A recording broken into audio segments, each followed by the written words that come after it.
Okay. So Numbers chapter 9 has a interesting thing. What to do if the Israelite is made unclean or is far away? So, of course, they have a answer to this. They are to celebrate it on the 14th day of the second month at twilight. They are to eat the lamb together with the unleavened bread and bitter herbs. They must not leave any of it till morning or break any of its bones. Not a bone will be broken. When they celebrate Passover, they must follow all the regulations.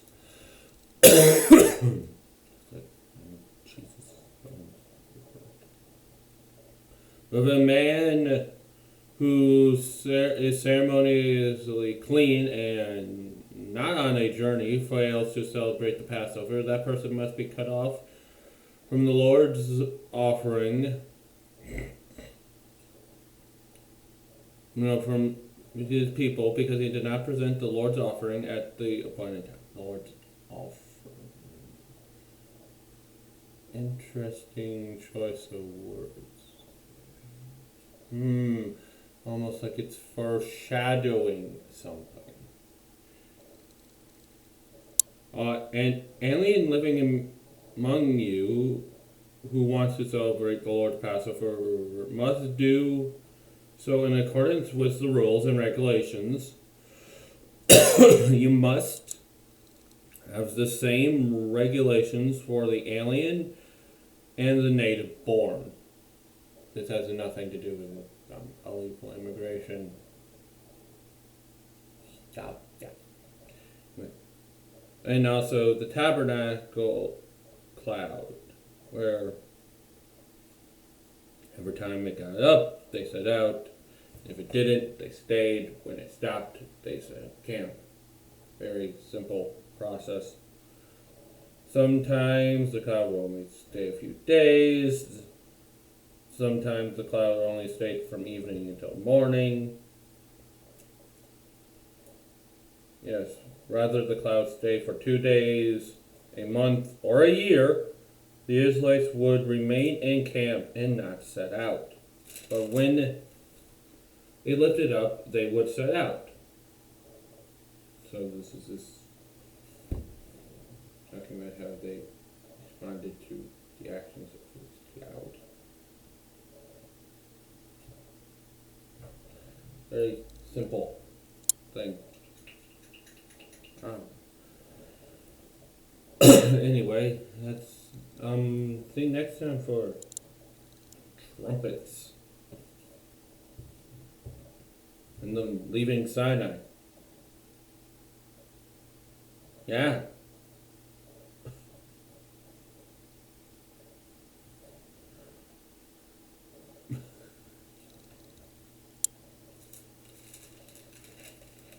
So much, that's the whole thing about them being like, oh, it took them 40 years to get from Egypt to Israel. Look at a map. It only takes this many years. Like, no. They got to Israel in the amount of time that would take for this large group of people to get there. And then they didn't want to go into the land.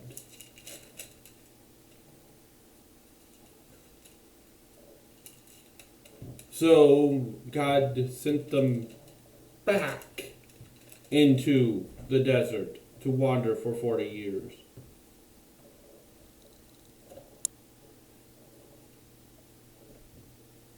If people just read the Bible more, they would have a better understanding what it said.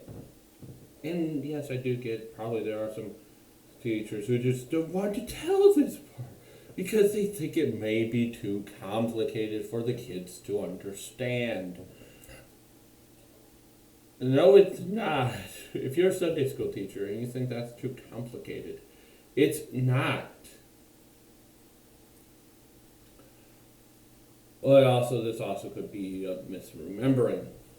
So, what do? We always just teach that because that's what the Bible says that the Israelites got there,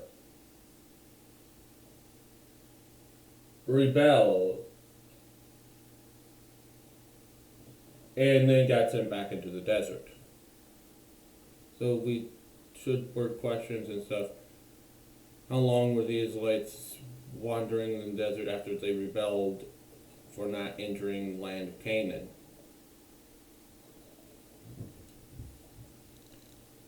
Because that's what happened. It clears up confusion. Maybe we should stop thinking, oh, people know this already, or people will just know what. Like, no. No, they won't. They might get easily confused.